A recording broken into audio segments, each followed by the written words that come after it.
Tuhan Yesus, terima kasih. Kami mengucap syukur untuk kebaikan dan kemurahan Tuhan pada malam hari ini. Kami merasakan bahwa Engkau hadir di tempat kami ini, Tuhan, sekalipun kami terpisah dengan jarak dan waktu, tapi kami percaya bahwa Engkau-lah Allah yang maha hadir, Engkau ada dimanapun kami berada. Kami percaya kuasa-Mu yang besar itu menyatukan kami di dalam kasih dan setia-Mu. Malam hari ini kami mau bersyukur karena Tuhan memberikan kesempatan kepada kami untuk terus bersekutu kepadamu ya Tuhan.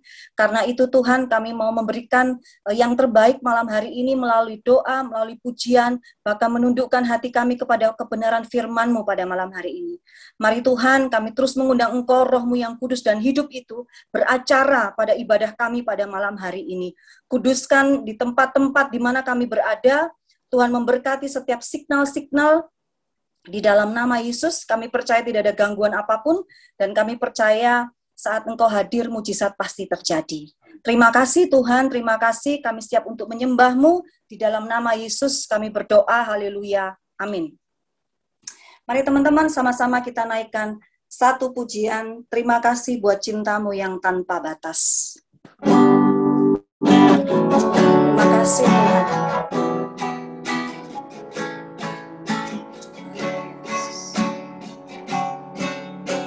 Saat tak ada harapan, Kau datang beriku harapan. Yesus, Kau jawaban hidupku. Saat tak ada tujuan, Kau datang tunjukkanku jalan. Tunjukkanku jalan. Terima kasih buat cinta-Mu yang tanpa batas. Kau berikan hidup-Mu, jadikan ku berharga. Terima kasih buat cinta-Mu yang tanpa batas. Kau berikan hidup-Mu, jadikan aku indah. Terima kasih. Sekali lagi kita naikkan pujian ini teman-teman. Saat tak ada harapan, Kau datang beriku harapan. Yesus, Kau jawaban hidupku. Amin Tuhan, amin. Saat tak ada tujuan, Kau datang tunjukkanku jalan. Tunjukkanku jalan. Terima kasih buat cinta-Mu yang tanpa batas. Kau berikan hidup-Mu, jadikan ku berharga. Terima kasih buat cinta-Mu yang tanpa batas. Kau berikan hidup-Mu, jadikan aku indah. Terima kasih. Sedukan terima kasih. Terima kasih buat cinta-Mu yang tanpa. Terima kasih Tuhan. Kau berikan hidup-Mu, jadikan ku berharga. Terima kasih buat cinta-Mu yang tanpa batas. Kau berikan hidup-Mu, jadikan aku indah. Terima. Lebih lagi teman-teman katakan terima kasih buat cinta-Mu yang tanpa batas. Kau berikan hidup-Mu, jadikan ku berharga. Terima kasih buat cinta-Mu yang tanpa batas. Kau berikan hidup-Mu, jadikan aku indah. Terima kasih. Kau berikan hidup-Mu, Kau berikan hidup-Mu, jadikan aku indah. Terima kasih. Kau berikan hidup-Mu,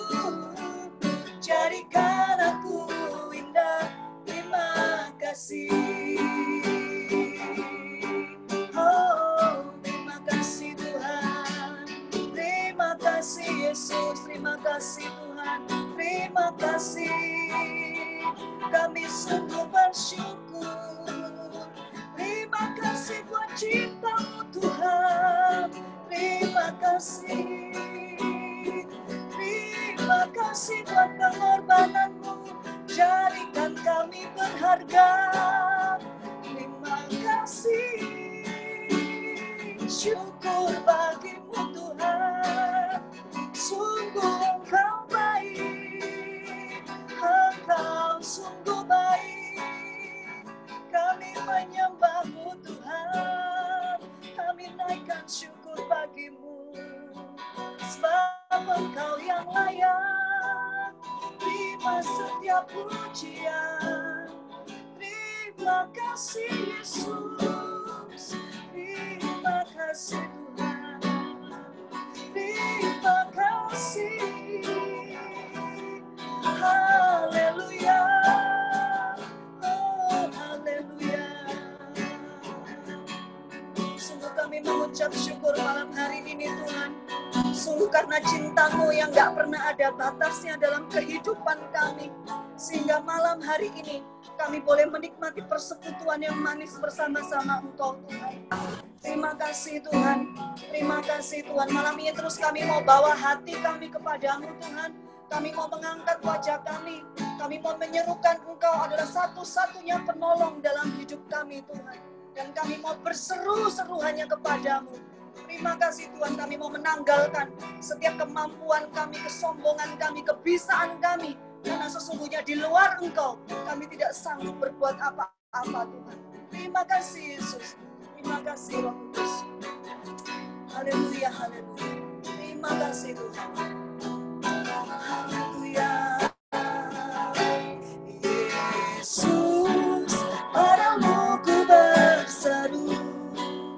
Kaulah penyelamatku, terpujilah Kau Tuhanku. Ku memuji nama-Mu sepanjang umur hidupku, terpujilah Kau Tuhanku di atas segalanya. Kita naikkan pujian dari awal, katakan Kau Tuhan, penolong dalam hidupku. Ku percaya hanya kepadamu. Amin, amin. Kau pegang tanganku dan tuntun langkahku. Yesus, Kau pegang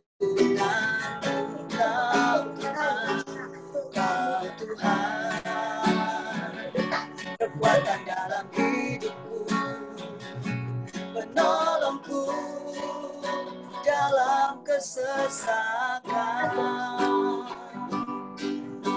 Kau budi batuku dan pertahananku.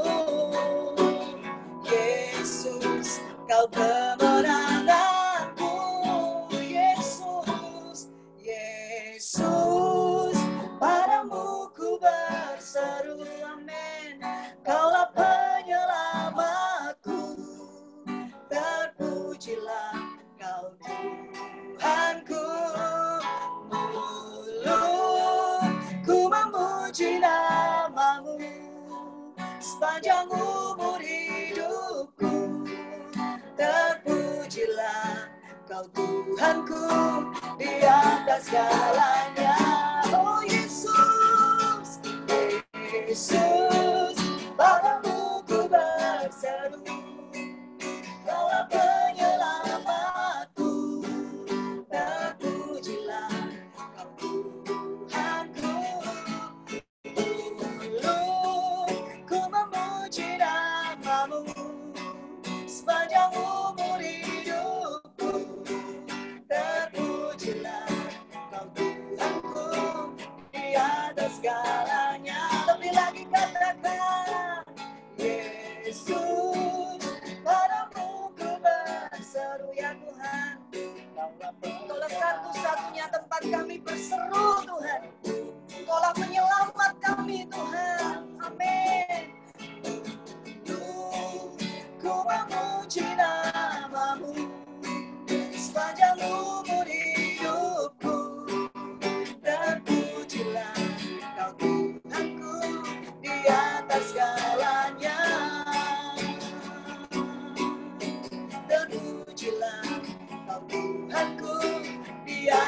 segalanya. Terpujilah Kau Tuhanku di atas segalanya.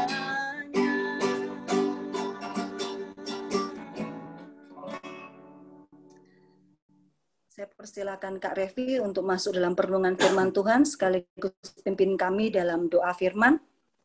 Yuk kita doa sama-sama terlebih dahulu. Tuhan, terima kasih untuk penyertaan-Mu sehingga malam hari ini kami bisa berkumpul bersama, semua anugerah dari Tuhan.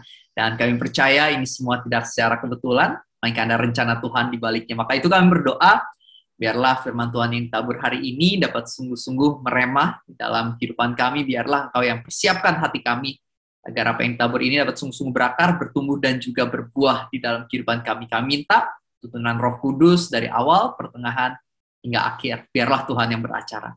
Dalam nama Tuhan Yesus, yang percaya katakan, amin. Oke, malam teman-teman semua.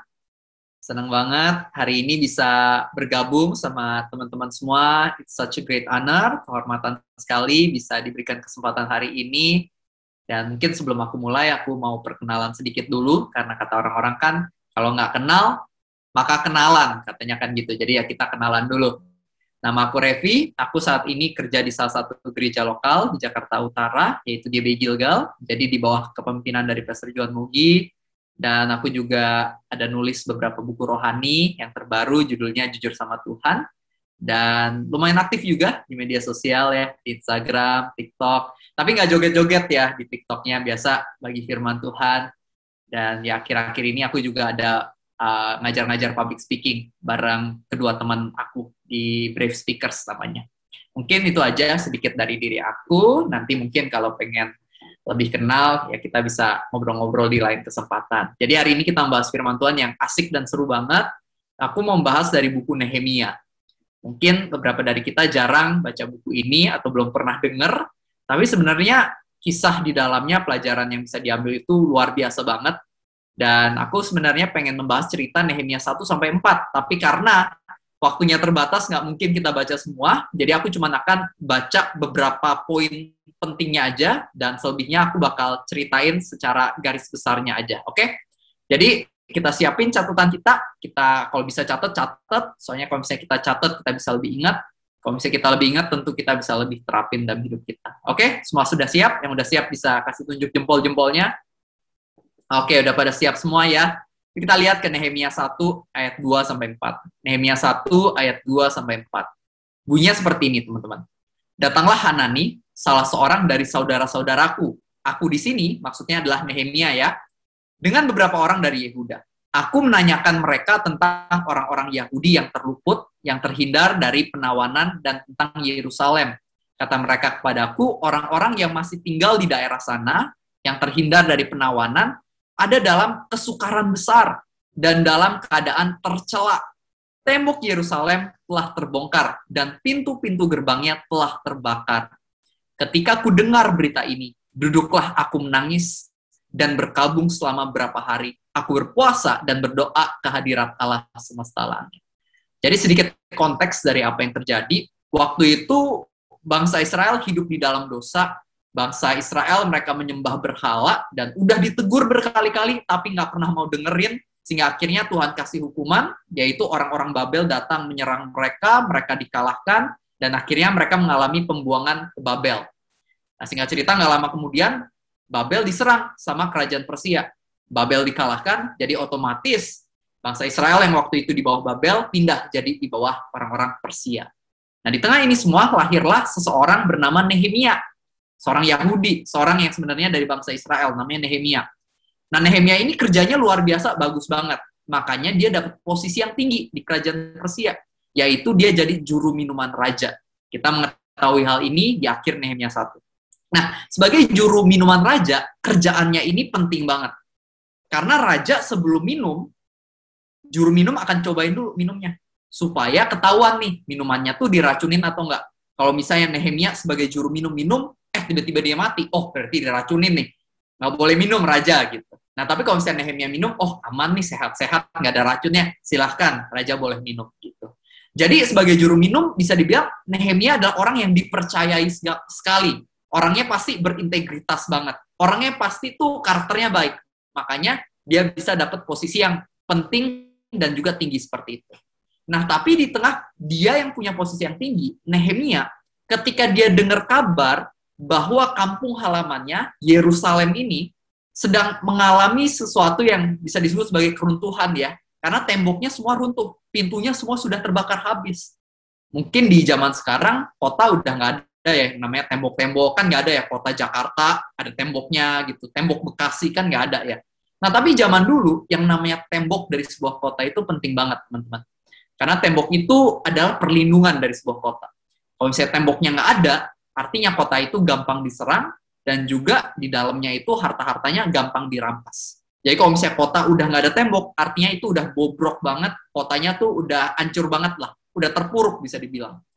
Jadi ketika Nehemia dengar hal ini, dia menjadi sangat sedih. Karena Yerusalem adalah kotanya Tuhan, Yerusalem adalah kampung halamannya juga. Nah, hari ini saya pengen bahas tentang from rubble to revival. Dari reruntuhan menjadi kebangkitan. Karena kalau misalnya kita lihat kisah dari Nehemia, kalau kita lanjutin, Nehemia memutuskan untuk bangkit dan kembali Yerusalem untuk membangun tembok-tembok Yerusalem yang udah runtuh ini. Nehemia dalam kata lain mau mengubah apa yang kelihatannya udah terpuruk, yang kelihatannya udah bagaikan reruntuhan. Nehemia mau mengubahnya menjadi sesuatu yang bangkit dan kokoh kembali, tentunya dengan pertolongan Tuhan. Nah, hari ini mungkin ada beberapa dari kita yang keadaannya sama seperti Yerusalem waktu itu. Mungkin bukan rumah kita yang sedang rubuh, melainkan mungkin yang sedang rubuh adalah pekerjaan kita, pelayanan kita, atau mungkin kehidupan kita. Mungkin sedang mengalami reruntuhan. Dan lewat kisah Nehemia kita mau belajar setidaknya 3 hal apa yang harus kita lakukan supaya kita bisa mengalami kebangkitan dari keruntuhan yang ada. Kita mulai dengan poin yang pertama. Yang bisa kita lakukan untuk mengalami kebangkitan dari keruntuhan adalah mengakui dosa dan ingat janji Tuhan.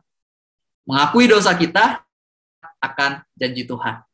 Di Nehemia 1 ayat 6-9 dikatakan seperti ini, teman-teman. Nehemia berkata, "Berilah telingamu ya Tuhan, dan bukalah matamu, dan dengarkanlah doa hambamu yang sekarang kupanjatkan ke hadiratmu siang dan malam bagi orang Israel, hamba-hambamu itu, dengan mengaku segala dosa yang kami orang Israel telah lakukan terhadapmu. Juga aku dan kaum keluargaku telah berbuat dosa. Kami telah sangat bersalah terhadapmu dan tidak mengikuti perintah-perintah, ketetapan-ketetapan, dan peraturan-peraturan yang telah kau perintahkan kepada Musa hambamu itu. Ingatlah akan firman yang kau pesan kepada Musa hambamu itu, yakni, bila kamu berubah setia, kamu akan kucerai-beraikan di antara bangsa-bangsa. Tapi bila kamu berbalik kepadaku dan tetap mengikuti perintah-perintahku serta melakukannya, maka sekalipun orang-orang buanganmu ada di ujung langit, akan kukumpulkan mereka kembali dan kubawa ke tempat yang telah kupilih untuk membuat namaku diam di sana." Jadi waktu itu Nehemia mengakui dosanya dan juga dosa segenap umatnya. Dia mewakili umatnya, umat Israel. Dia mengatakan, "Tuhan, kami udah berdosa. Tuhan, kami udah bersalah. Ampunilah kami." Dan habis itu Nehemia mengingatkan dirinya dan juga Tuhan. Aku ingat sama janji Tuhan. Di mana Tuhan mengatakan kalau kita hidup dalam dosa, kita bakal mengalami kehancuran. Tapi kalau misalnya kita mau berbalik kepada Tuhan, kita mau bertobat, kita mau mulai taat sama Tuhan, Tuhan bisa memulihkan semuanya. Jadi itu yang dilakukan oleh Nehemia. Dan sebenarnya inilah juga yang perlu kita lakukan dalam hidup kita.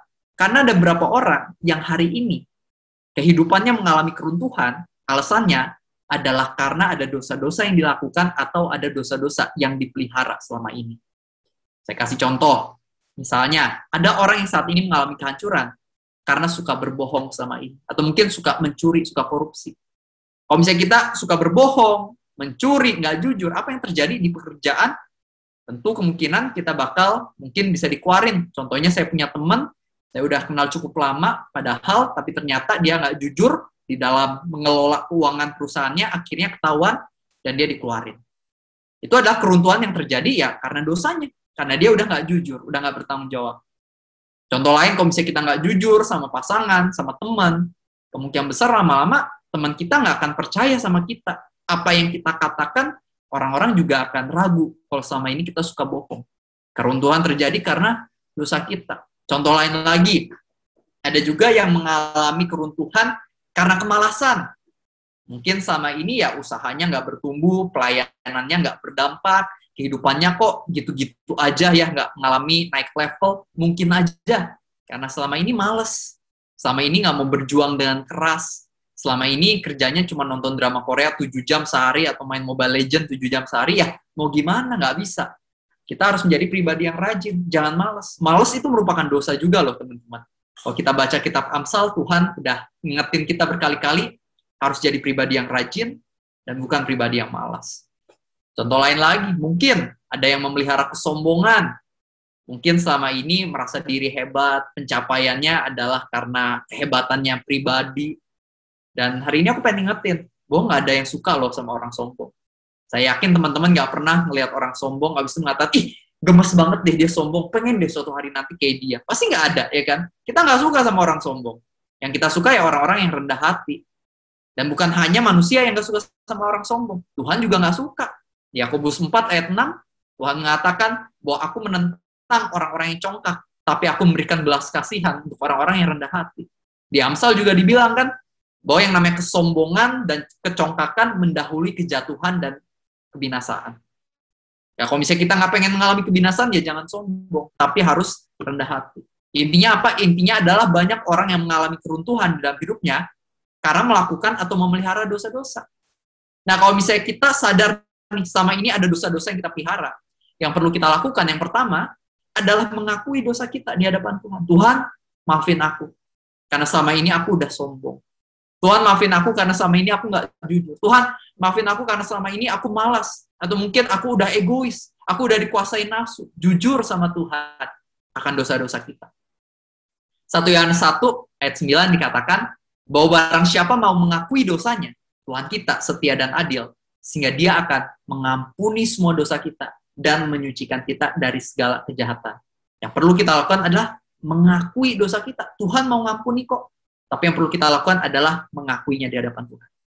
Aku pengen kasih contoh cerita, perbandingan dari kisah Daud sama kisah Saul. Ini adalah dua raja Israel yang sebenarnya sama-sama pernah melakukan kesalahan. Kita mulai dengan kisahnya Raja Saul. Raja Saul waktu itu dikasih perintah sama Tuhan untuk mengalahkan musuh-musuh dari orang Israel.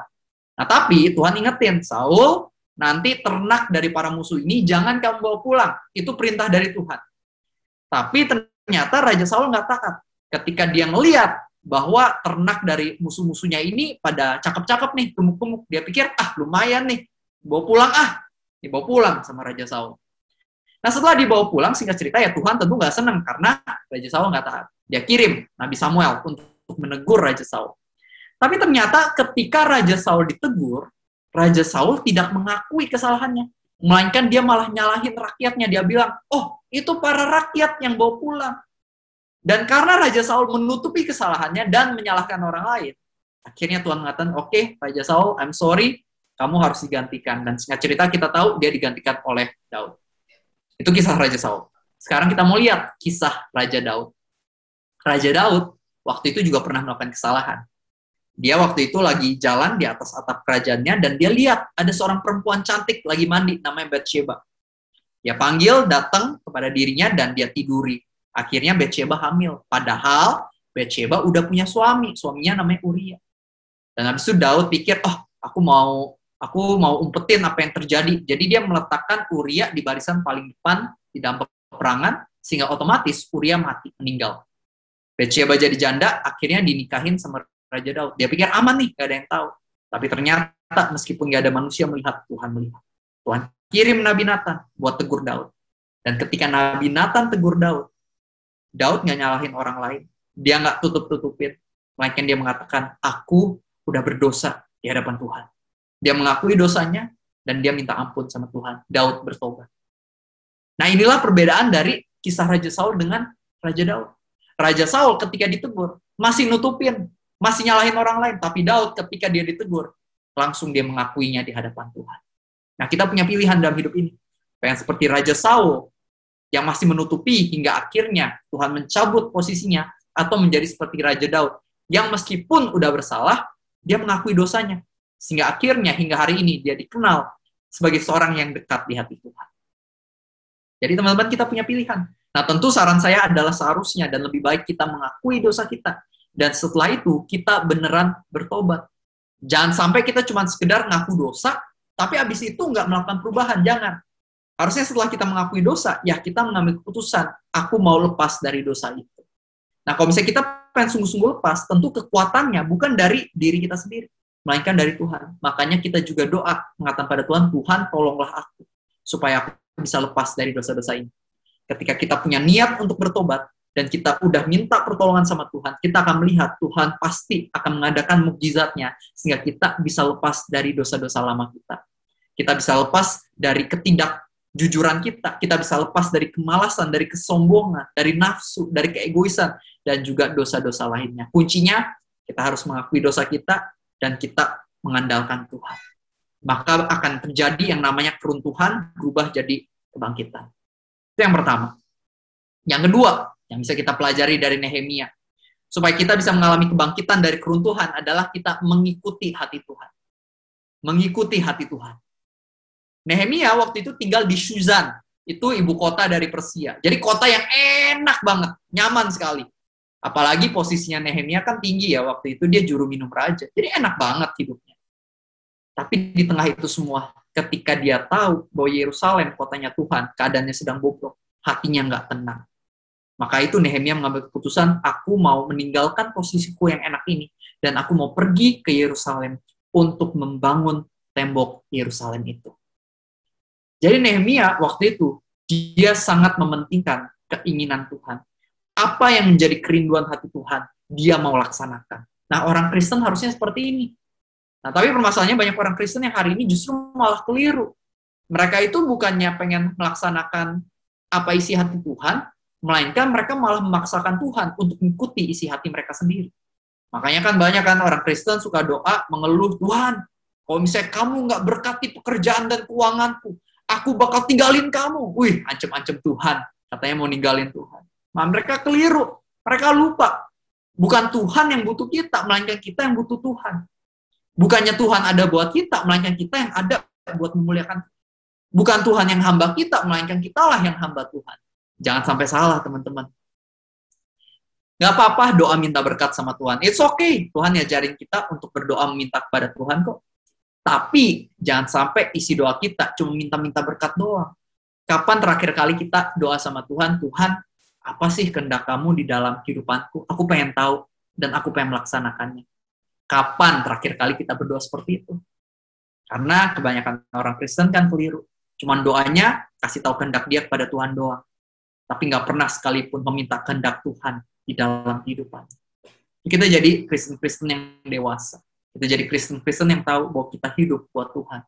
Apa yang merupakan isi hati Tuhan, aku mau melakukannya. Sebagaimana yang dilakukan Nehemia waktu itu. Dan yang saya suka, Nehemia bukan cuma doa doang. Dia bukan sekedar Tuhan, biarlah Tuhan yang adakan mukjizat, sehingga tembok Yerusalem bangkit kembali. Tuhan, kirimlah orang lain untuk membangun tembok Yerusalem. Bukan itu isi doa Nehemia ini. Kalau misalnya kita teliti ya di Alkitab, isi doa Nehemia adalah Tuhan, aku akan membangun tembok itu kembali. Nehemia bukannya minta mukjizat terjadi dengan tersendirinya, Nehemia nggak minta orang lain, melainkan Nehemia mengatakan, akulah yang akan bergerak dan bertindak. Nah, harusnya orang Kristen seperti ini. Tapi kekeliruannya kan banyak orang Kristen yang suka doa doang, tapi no action, nggak ada aksinya sama sekali. Contohnya mungkin kita berdoa, Tuhan, banyak orang miskin di luar sana. Tuhan, tolong Kau yang berkati dan cukupi mereka. Tapi sehari-hari dia nggak pernah memberi buat orang-orang miskin itu. Cuman doain doang. Nah, jangan sampai kita seperti ini. Harusnya kan kita doa, tapi kita juga take action. Ya, kita memberi juga kepada mereka yang membutuhkan. Contoh lain, kita mungkin sudah berdoa, Tuhan, tolong teman-temanku yang belum kenal Tuhan supaya mereka kenal Tuhan. Tapi habis itu sehari-hari nggak pernah ceritain tentang Tuhan kepada teman-teman. Nah, jangan. Harusnya kan kita udah doain mereka, tapi kita juga take action, kita ceritain tentang kebaikan Tuhan kepada mereka. Contoh lain lagi, mungkin kita udah berdoa, Tuhan, berkatilah keluargaku supaya mengalami pemulihan. Tapi setiap hari kita hidupnya kayak setan di tengah keluarga. Ya mau gimana, nggak bisa. Kita harus hidupnya juga baik di tengah keluarga kita. Kita jadi berkat. Barulah pemulihan bisa terjadi di keluarga kita. Saya suka apa yang dikatakan oleh seorang ahli teologi bernama Howard Thurman. Beliau mengatakan bahwa kuasa doa kita akan sangat ditentukan oleh seberapa kita mau menjadi bagian dari doa tersebut. Ya, kalau udah kita doa, kita juga melakukan bagian kita. Jangan males. Jangan doa doang, tapi marilah kita take action. Tuhan akan melakukan hal-hal yang nggak bisa kita lakukan sendirian. Tapi Tuhan nggak mau melakukan hal-hal yang sebenarnya kita bisa lakukan. Tuhan akan melakukan bagiannya, tapi Tuhan juga mau kita melakukan bagian kita. We do our best, and God will do the rest. Dan yang saya suka dari Nehemia juga adalah dia rela meninggalkan kenyamanannya untuk melakukan kehendak Tuhan. Kita harus ngerti, teman-teman, kalau misalnya kita pengen jadi berkat buat sesama, kalau misalnya kita pengen naik level, mengalami kebangkitan dari keruntuhan kita harus mau keluar dari comfort zone atau dari kenyamanan kita. Contohnya, kalau misalnya kita doa sama Tuhan, Tuhan pakailah aku buat jadi berkat. Tuhan mungkin akan membawa kita untuk melakukan hal-hal yang rasanya sulit buat hidup kita. Contohnya mungkin Tuhan akan minta kita untuk memberi, bahkan ketika saat ini uang yang kita punya belum sebanyak itu. Mungkin Tuhan minta kita untuk melayani musuh kita, orang yang mungkin udah pernah nyakitin kita, ngegosipin kita, dan Tuhan bilang, layanilah mereka. Dan mungkin terkadang juga Tuhan akan bawa kita keluar dari zona nyaman, di mana kita diminta Tuhan melakukan hal-hal benar yang akan membahayakan diri kita sendiri. Jadi, teman-teman, ketika kita mau dipakai oleh Tuhan jadi berkat, kemungkinan besar kita akan melewati hal-hal yang nggak mudah, akan ada tantangan. Tapi kalau misalnya Tuhan udah minta suatu, saran saya, ya kita ikutin. Percaya Tuhan yang akan menyertai.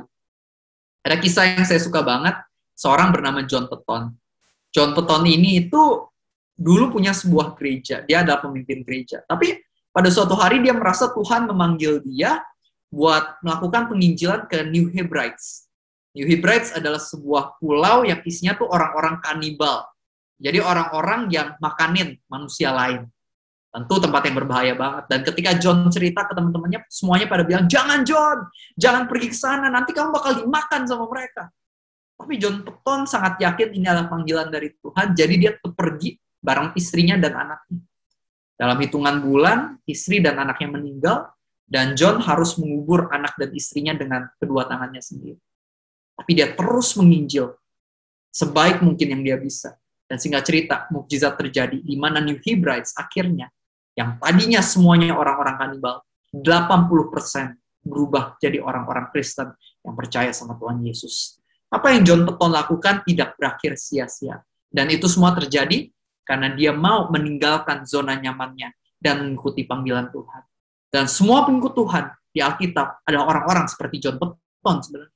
Petrus contohnya, dia meninggalkan comfort zone-nya yang dulu merupakan nelayan dan dia ikut Tuhan. Mengikuti panggilan Tuhan jadi penginjil, dan apa yang terjadi? Dia dianiaya hingga akhirnya disalibkan terbalik.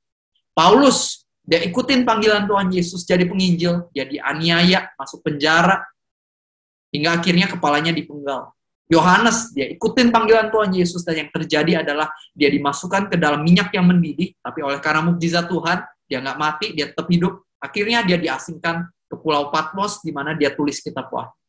Jadi tokoh-tokoh Alkitab ini mereka mengalami hal-hal yang nggak enak banget, tapi mereka tetap rela melewati semuanya. Mereka tetap rela keluar dari zona nyaman. Karena mereka tahu, for me to live is Christ. Bagiku hidup adalah Kristus. Dan pada Roma 8 ayat 18, Rasul Paulus mengatakan bahwa penderitaan zaman sekarang ini nggak bisa dibandingkan dengan kemuliaan yang akan dinyatakan kepada kita. Rasul Paulus sadar, penderitaan mungkin ada di atas bumi ini. Tapi ujungnya, kalau misalnya kita mau mengikuti hati Tuhan, pasti ada sesuatu yang jauh lebih indah. Meskipun dia mati oleh karena dia terus menginjil, it's okay, kata mereka semua. Karena aku tahu bahwa akhirnya akan ada kekekalan bersama dengan Tuhan Yesus. Aku mau melakukan bagianku dengan sebaik mungkin ketika aku ada di atas bumi ini. Nah, bagaimana dengan diri kita semua? Mana yang mau kita pilih? Zona nyaman kita, atau kita mau memilih mengikuti panggilan Tuhan? It's our choice. Pilihan masing-masing kita. Kita yang jawab sendiri kepada Tuhan hari ini.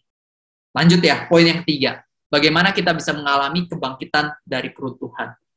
Yaitu beradaptasi. Semua bisa catat, beradaptasi. Kita mau lihat Nehemia 4, ayat 12-13. Tapi sebelumnya, apakah semuanya aman? Kalau aman, bisa kasih tunjuk jempol-jempolnya. Oke, kita lanjut ya. Poin ketiga. Nehemia 4 ayat 12-13. Bunyinya seperti ini.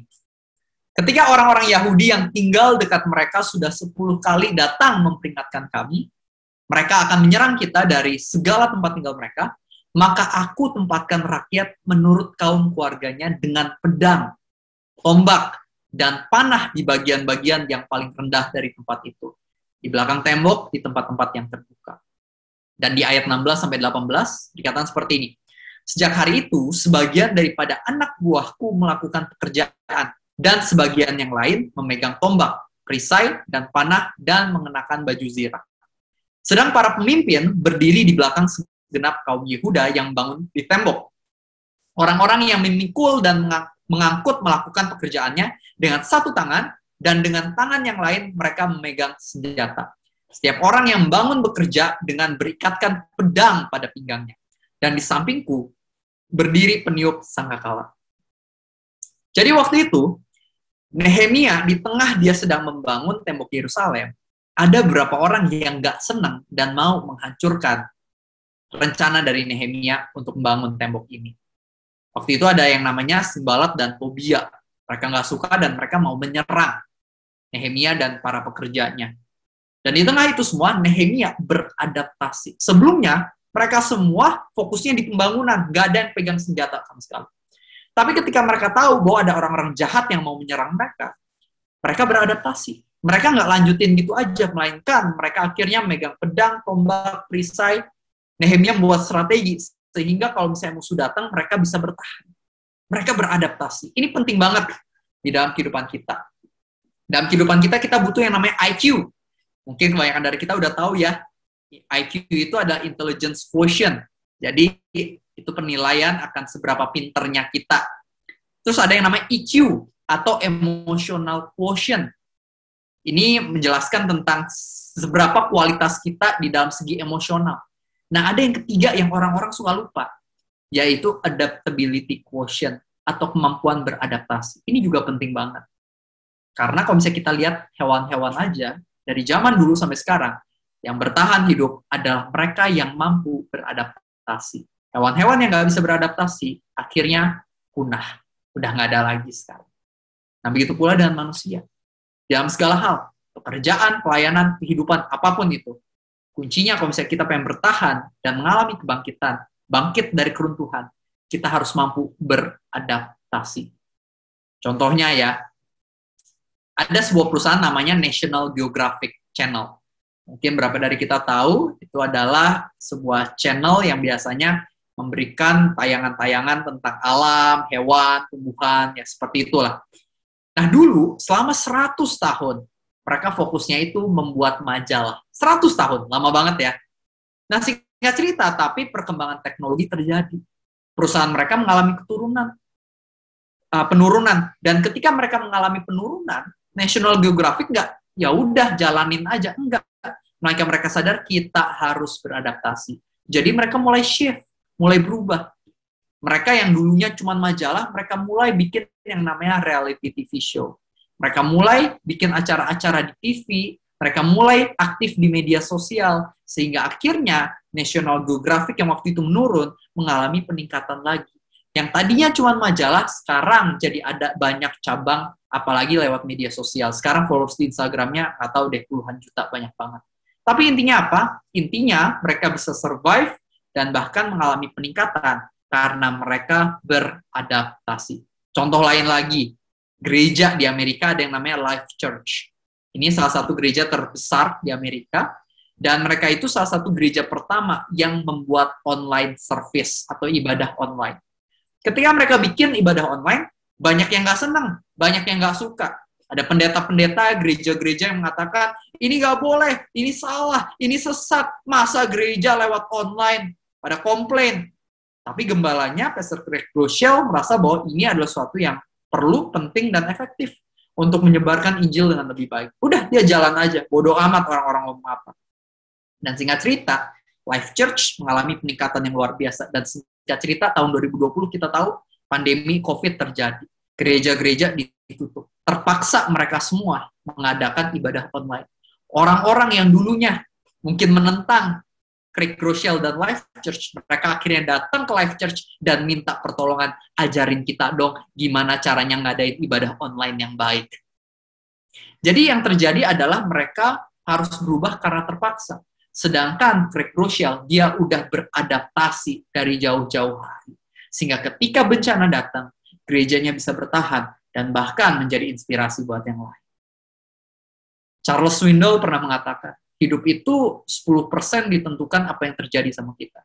Tapi 90% ditentukan oleh respon kita pada apa yang terjadi. 90% bisa dikatakan ditentukan oleh kemampuan kita beradaptasi. Di dalam hidup ini, yang namanya nilai dasar kita, tujuan kita harus selalu sama. Jangan berubah-berubah. Nilai dasar kita tetap sama, firman Tuhan. Tujuan kita sama, memuliakan Tuhan. Nah, tapi kendaraan kita untuk memuliakan Tuhan itu bisa berubah-berubah, disesuaikan dengan keadaan yang saat ini sedang terjadi. Nilainya kita pegang erat, tujuannya kita pegang erat, tapi jalan kita untuk mencapainya bisa berubah-berubah. Akan ada hal-hal baru yang bisa kita gunakan, yang bisa kita maksimalkan. Akan ada hal-hal lama yang nantinya nggak relevan. Kita harus ngerti hal itu. Dan kita nggak boleh takut berubah. Kita harus jadi orang-orang yang mau berubah. Mau beradaptasi. Kita punya pilihan. Mengeluh oleh karena keadaan yang berubah, atau yang kita mempelajari dan maksimalkan keadaan yang ada. Kita harus beradaptasi. Seperti Rasul Paulus di dalam pelayanannya. Rasul Paulus adalah orang yang terus-menerus beradaptasi. Kita baca yuk. 1 Korintus 9, ayat 20-22. Rasul Paulus mengatakan seperti ini. Demikianlah bagi orang Yahudi, aku menjadi seperti orang Yahudi. Supaya aku memenangkan orang-orang Yahudi. Bagi orang-orang yang hidup di bawah hukum Taurat, aku jadi seperti orang yang hidup di bawah hukum Taurat. Sekalipun aku sendiri tidak hidup di bawah hukum Taurat, supaya aku dapat memenangkan mereka yang hidup di bawah hukum Taurat. Bagi orang-orang yang tidak hidup di bawah hukum Taurat, aku menjadi seperti orang yang tidak hidup di bawah hukum Taurat. Sekalipun aku tidak hidup di luar hukum Allah, karena aku hidup di bawah hukum Kristus, supaya aku dapat memenangkan mereka yang tidak hidup di bawah hukum Taurat. Bagi orang-orang yang lemah, aku jadi orang lemah juga, supaya aku dapat menyelamatkan mereka yang lemah. Bagi semua orang, aku telah menjadi segala-galanya, supaya aku sedapat mungkin memenangkan beberapa orang dari antara mereka. Jadi Rasul Paulus waktu itu mengatakan, setiap kali aku menginjil, aku lihat audiensnya siapa. Dan aku beradaptasi sesuai dengan lawan bicaraku. Kalau orang Yahudi, aku punya strateginya. Orang non-Yahudi, aku juga punya strateginya. Orang-orang yang mungkin gak taat sama firman Tuhan, aku punya strateginya. Orang yang saat ini sedang lemah, aku punya strateginya. Jadi Rasul Paulus adalah orang yang beradaptasi. Di mana dia berada, dia memaksimalkan keadaannya. Value yang dia pegang, tujuannya tetap sama. Yaitu untuk memenangkan jiwa-jiwa kepada Kristus. Tapi cara dia berbicara kepada orang-orang ini berbeda-beda, disesuaikan, dia beradaptasi. Nah, begitu pula di dalam pekerjaan, pelayanan, kehidupan kita. Kita harus mau jadi orang-orang yang mampu beradaptasi. Sehari-hari doa, minta hikmat sama Tuhan. Tuhan, apa ya yang perlu aku lakukan hari ini? Apakah ada hal-hal yang perlu aku ubah strateginya? Apakah ada hal-hal baru yang harus aku lakukan? Doa, minta hikmat sama Tuhan. Oke? Jadi hari ini kita udah belajar 3 hal ya. Supaya kita bisa berubah dari keruntuhan jadi kebangkitan. Yang harus kita lakukan yang pertama, kita mengakui dosa kita, dan ingatkan diri kita kembali akan janji Tuhan. Bahwa kalau misalnya kita bertobat, Tuhan bisa memulihkan. Yang kedua, kita mengikuti hati Tuhan. Jangan maksakan kehendak kita terus, tapi marilah kita maksakan kehendak Tuhan dan kita taat sama apa yang Tuhan minta. Yang ketiga, kita harus jadi orang yang mau beradaptasi. Kalau misalnya keadaan berubah, ya kita pelajari dan kita maksimalkan keadaan yang ada. Dan saya akan tutup dengan 1 poin terakhir. Teman-teman, kita harus mengerti bahwa yang namanya perjanjian lama ini, semuanya itu cerita-ceritanya adalah bayangan akan apa yang dilakukan oleh Yesus Kristus. Termasuk kisah Nehemia. Nehemia waktu itu datang bagaikan juru selamat buat kota Yerusalem. Dan ini adalah penggambaran dari Tuhan kita, Tuhan Yesus, yang datang untuk menyelamatkan semua orang berdosa, yaitu diriku dan diri. Sebagaimana Nehemia yang waktu itu sebenarnya berada di posisi enak. Dia ada di dalam kerajaan. tapi dia meninggalkan kenyamanannya untuk datang ke Yerusalem dan mengadakan kebangkitan di sana. Yesus pun waktu itu sebenarnya dia berada di posisi yang enak, dia berada di kerajaan sorga. Tapi dia mengambil keputusan untuk meninggalkan posisinya itu, datang ke dunia untuk mengadakan kebangkitan di dalam kehidupan manusia. Dan sebagaimana Nehemia akhirnya berhasil membangun tembok yang runtuh itu, Yesus pun berhasil menolong setiap dari kita, menebus dosa kita. Ketika dia mati di atas kayu salib itu mengatakan, "It is finished." Semua sudah selesai. Dan pada hari ketiga, dia bangkit dari kubur. Sehingga diriku dan dirimu yang percaya kepadanya tidak binasa, melainkan beroleh kehidupan yang kekal. Sehingga barang siapa percaya kepada Yesus Kristus, dia akan mengalami yang namanya kebangkitan dan punya kehidupan kekal. Jadi teman-teman, hari ini apapun yang kamu alami, kuncinya kalau misalnya kita pengen mengalami kebangkitan adalah kita harus punya hubungan sama Sang Juru Selamat yang satu-satunya bisa menolong kita. Namanya adalah Yesus Kristus. Dia adalah Tuhan yang berspesialisasi di dalam buka jalan di mana tadinya udah gak ada jalan. Tuhan kita adalah Tuhan yang berspesialisasi, bukan sekedar membuat orang-orang buruk menjadi orang-orang baik, melainkan dia adalah Tuhan yang berspesialisasi membuat orang-orang mati menjadi orang-orang hidup. Amin. Kita tutup dan doa. Tuhan, terima kasih untuk firman-Mu hari ini. Terima kasih Engkau telah mengingatkan setiap dari kami bagaimana kami bisa mengalami kebangkitan dari keruntuhan di dalam kehidupan kami. Aku berdoa agar apa yang difirmankan hari ini dapat sungguh-sungguh berakar, bertumbuh, dan juga berbuah dalam kehidupan setiap dari kami. Dan teman-teman, aku pengen memberikan undangan kepada setiap dari kita. Kalau misalnya ada yang selama ini mungkin sadar hidup dalam dosa, memelihara dosa, dan ada hal-hal yang harus berubah. Mau nggak kita sama-sama letakkan tangan kanan kita di dada dan tangan kiri kita arahkan ke atas. Kita mau berdoa masing-masing kepada Tuhan. Kita akui dosa kita kepada Tuhan. Aku mau kasih waktu buat teman-teman semua. Doa kepada Tuhan. Aku kasih waktu. Kita doa sama Tuhan. Akui setiap dosa kita. Minta pengampunan dari Tuhan. Kita minta pertolongan dari Tuhan. Katakan pada Tuhan, Tuhan aku percaya Kau mampu melepaskan aku dari setiap dosaku. Kau mampu memulihkanku. Apapun keadaanku saat ini, apapun masa laluku, aku percaya Kau adalah Tuhan yang merupakan juru selamat sejati. Yang bisa menyelamatkan hidupku. Dan mampu mengadakan kebangkitan dalam kehidupanku. Tuhan, aku percaya Engkau telah mendengar doa-doa setiap dari kami. Tuhan, biarlah Engkau yang pimpin kehidupan kami. Sehingga kami bisa sungguh-sungguh menjadi garam, menjadi terang, menjadi inspirasi kemanapun kami melangkah. Aku berdoa untuk komunitas ini. Biarlah Tuhan yang pakai dengan lebih dahsyat lagi, untuk jadi saluran berkat, saluran keselamatan buat banyak orang. Terima kasih Tuhan Yesus. Kami percaya Engkau baik. Kami percaya Kau akan melakukan hal-hal luar biasa dalam hidup kami, dan juga melalui kehidupan kami. Dalam nama Tuhan Yesus, semua yang percaya katakan, amin. God bless you.